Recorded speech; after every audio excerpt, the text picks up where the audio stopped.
मैं माँ हूं, धरती माँ। आज मैं खुशी से फूली नहीं समा रही। मेरे आंगन में उस शिशु का जन्म हुआ है जिसके आगमन से मेरी शोभा बढ़ गई है। श्री राम का जन्म हुआ है। उसका जन्म हुआ है जिसे संसार ने मर्यादा की परिभाषा बताने वाला माना, जो मूल्यों का निर्माण करेगा, संसार को जीवन की एक नई दिशा प्रदान करेगा। आज मैं धन्य हो गई। श्री राम के जन्म से सबका मन गदगद है। सबके मुख पर प्रसन्नता के चिन्ह दिखाई दे रहे हैं, सिवाय उनके जिनके मन ईर्ष्या, द्वेष और घृणा के भंडार हैं। मुझे यह भय है कि मंथरा कहीं इस शुभ कथा में कोई विघ्न न डाल दे। उसकी मनोवृत्ति से मुझे घबराहट हो रही है।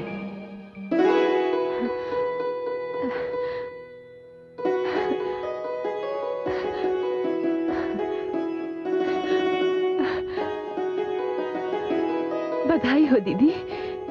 कैकेयी, तुम इस दशा में उठकर क्यों चली आई? बड़ी मूर्ख है तुम्हारी धाई माँ। उसने तुम्हें आने क्यों दिया?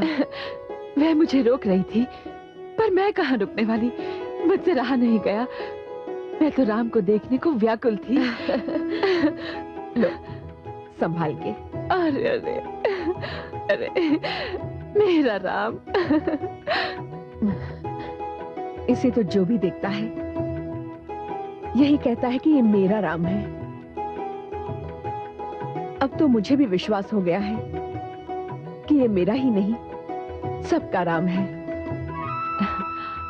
होगा सबका, पर मेरा इस पर विशेष अधिकार है। मैं माँ हूं इसकी। ये सत्य कहा तुमने छोटी रानी। तुम्हारा अधिकार सबसे अधिक है। तो बस ठीक है, अब राम मेरे हुए।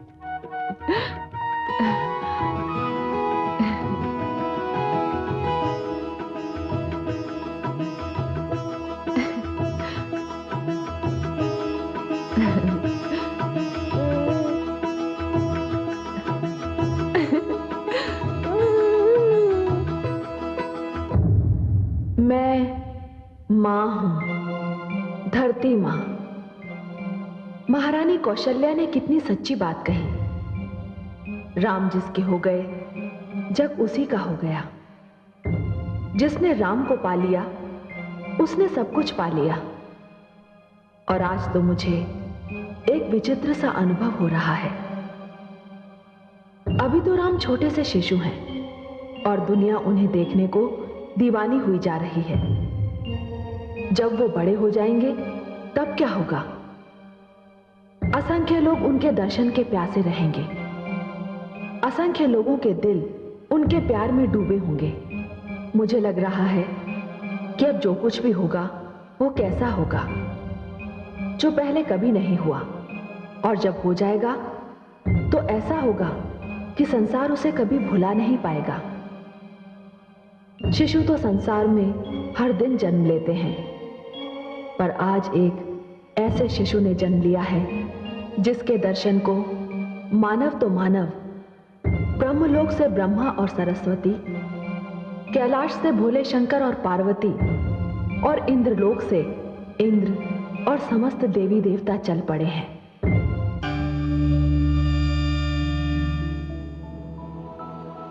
यह तो विचित्र हुआ। लगता है श्री राम के दर्शन का ध्यान हम सबके मन में एक साथ आया। शुभ विचारों के साथ ऐसा ही होता है। तो फिर महाराज दशरथ के भवन की ओर प्रस्थान करें, परंतु इस रूप में नहीं, इस रूप में नहीं।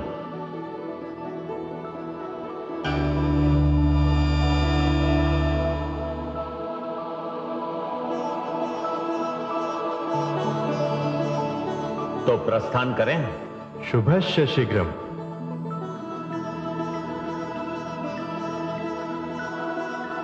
महामंत्री सुमंत। आज्ञा महाराज। राजकोष का मुख खोल दिया जाए। राज्य में कोई निर्धन न रहे, कोई भूखा नंगा न दिखाई दे। राजकोष के रिक्त हो जाने की चिंता न की जाए। ऐसा ही होगा महाराज। यूं भी आज अयोध्या में उत्सव का दृश्य है। प्रजा प्रसन्नता से पागल हुई जा रही है। अयोध्या नरेश की जय हो। महाराज, राजकुमार के दर्शनों के लिए कुछ विशेष अतिथि पधारे हैं और भीतर आने की अनुमति चाहते हैं। मैं स्वयं चलता हूं।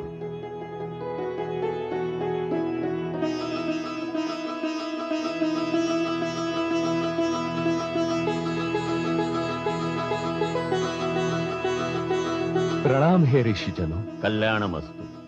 अपने घर में आप सबको पाकर मैं धन्य हो गया। कहां से पधारे हैं आप लोग? हम नगर नगर घूमकर संसार की लीला देखने वाले ऋषि हैं।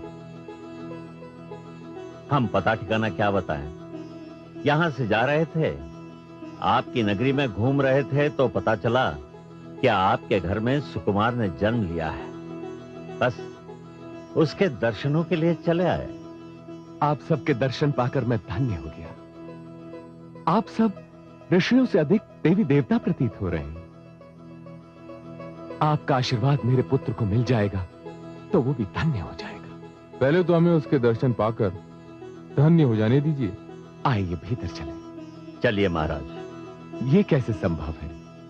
आगे आप चलिए। आपके पीछे चलने में मैं गर्व का अनुभव करूंगा।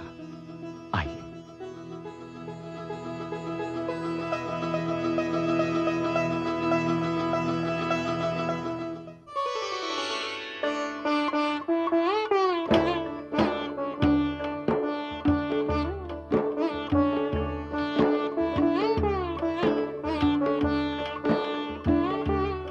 प्रणाम ऋषिवर।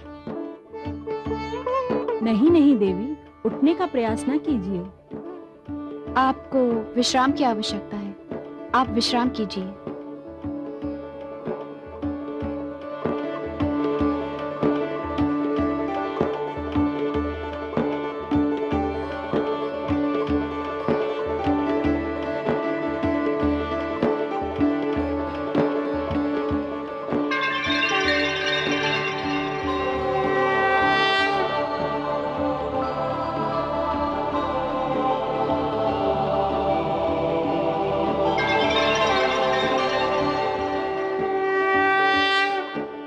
कहिए प्रभु, आनंद से तो हैं?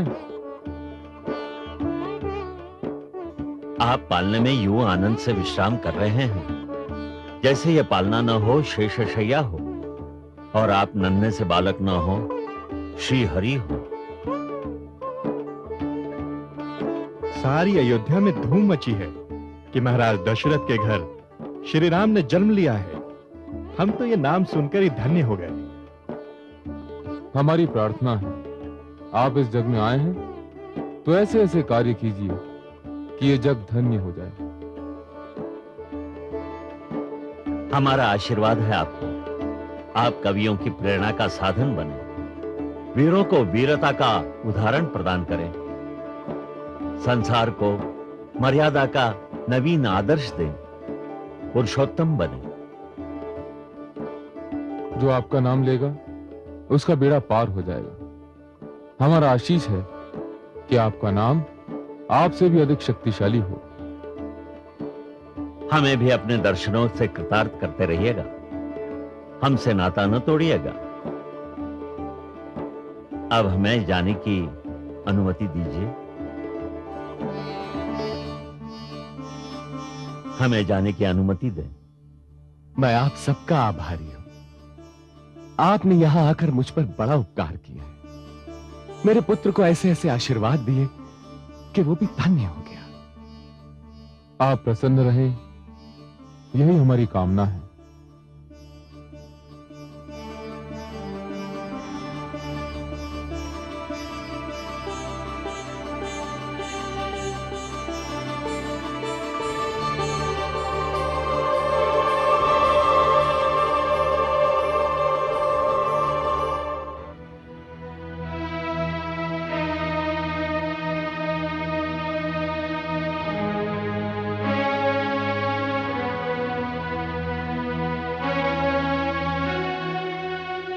पुत्र अक्ष,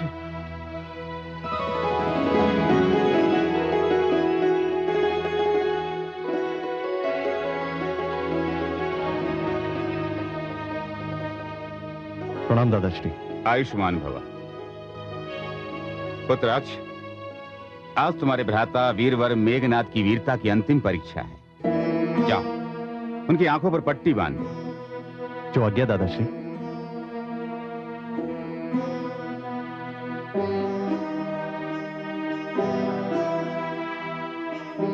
भ्राता मेघनाथ,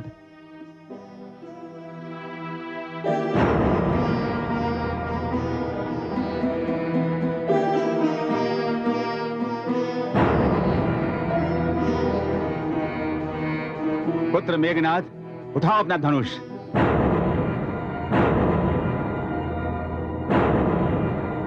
अब धनुष पर बाण चढ़ाओ।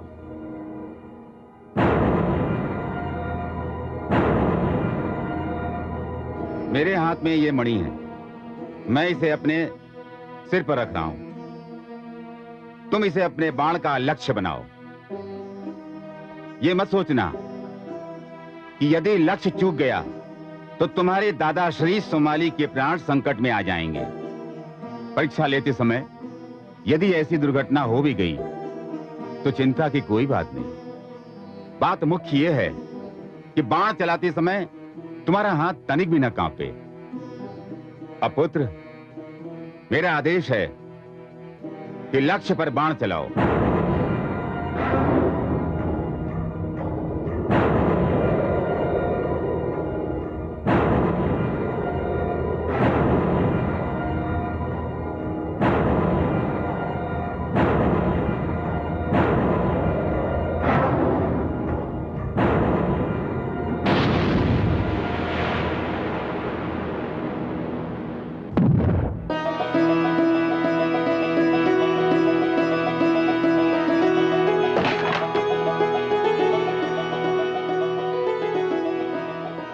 वाह मेघनाथ वाह, वीर रावण के वीर पुत्र, तुम अपनी परीक्षा में सफल हुए।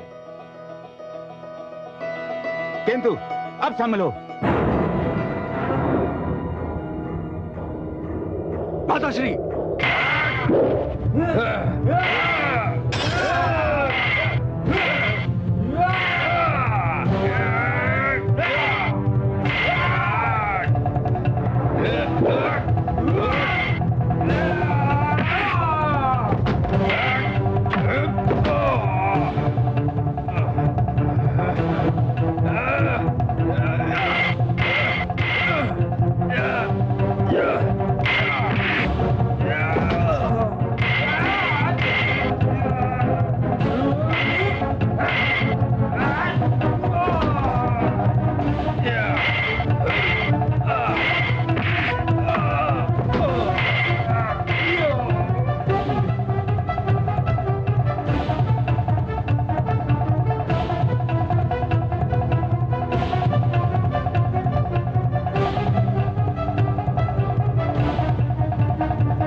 धन्य है वत्स मेघनाद, धन्य है।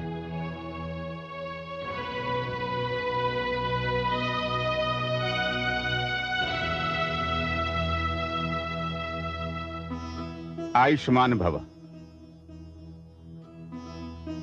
मैं तुम दोनों से अत्यंत प्रसन्न हूं। तुम दोनों ने बड़ी लगन से युद्ध विद्या सीखी। मेरा मन प्रसन्न हो गया। तुम्हारे पिता लंकापति रावण ने तुम्हें जिस उद्देश्य से मुझे सौंपा था, वो उद्देश्य आज पूरा हो गया। हमारा तो मन करता है कि हम उड़कर उनके पास पहुंच जाएं। परंतु दादाश्री, वो हमें पहचान तो लेंगे ना? पुत्र, तुम बहुत छोटे थे, बहुत ही छोटे थे, जब तुम्हारे पिता ने तुम दोनों को मेरे हाथों में सौंपा था।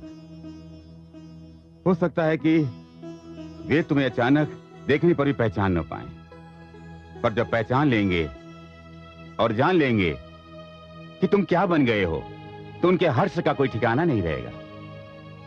देवताओं के विरुद्ध अभियान में तुम दोनों उनके बहुत बड़े सहायक बनोगे। मैंने भी तुम्हें इसी लक्ष्य से युद्ध की शिक्षा दी है।